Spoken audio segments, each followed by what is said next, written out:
Ja, lassen Sie uns mal ins Ruhrgebiet gucken. Da hat sich nämlich in Essen Erstaunliches abgespielt. Angehörige eines Patienten, die griffen die Mitarbeiter eines Krankenhauses an. Mindestens 6 Klinikangestellte wurden dabei verletzt. Eine 23-Jährige sogar schwer. Schnell konnten die mutmaßlichen Täter ermittelt werden. Allerdings... Ja, es handelt sich dabei um polizeibekannte Mitglieder eines kriminellen libanesischen Clans, der schon seit langem sein Unwesen im Ruhrpott treibt. Was jedoch für Aufregung sorgt, Marie, das ist, es gab zwar eine Festnahme, aber der Hauptverdächtige wurde schnell wieder freigelassen. Warum, ist weiter offen. Die Ermittler schweigen. Und erneut zeigt dieser Vorfall, dass auch die Gewalt in und um Krankenhäuser steigt. Und immer wieder sind Großfamilien mit Migrationshintergrund dafür verantwortlich. Einzelheiten von Perdita Heiser. Die Arme mit Handschellen hinter dem Rücken fixiert, kauert der junge Mann am Boden, bewacht von Polizisten.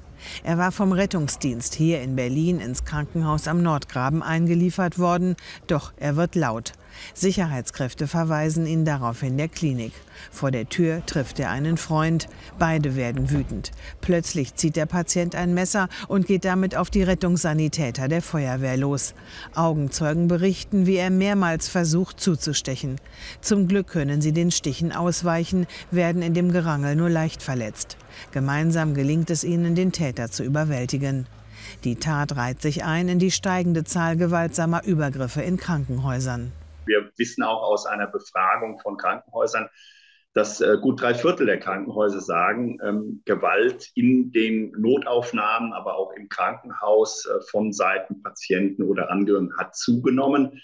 Es kommt eben zunehmend vor, dass Kolleginnen und Kollegen versuchen, so stark frequentierte Bereiche zu vermeiden, weil sie die Sorge haben, dass hier unkalkulierbare Situationen entstehen. Meist seien hohes Anspruchsdenken, Ungeduld und längere Wartezeiten die Auslöser für Übergriffe und Drohungen. Gerade in den Notaufnahmen, wenn die Menschen nicht akzeptieren wollen, dass die Patienten nach Dringlichkeit und nicht nach der Reihenfolge der Ankünfte behandelt werden.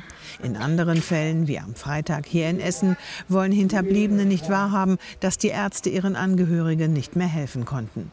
Die Deutsche Krankenhausgesellschaft fordert ein konsequentes Vorgehen bei Gewaltvorfällen gegen Ärzte, Pflegekräfte und andere Mitarbeiter im Gesundheitswesen sowie härtere Strafen.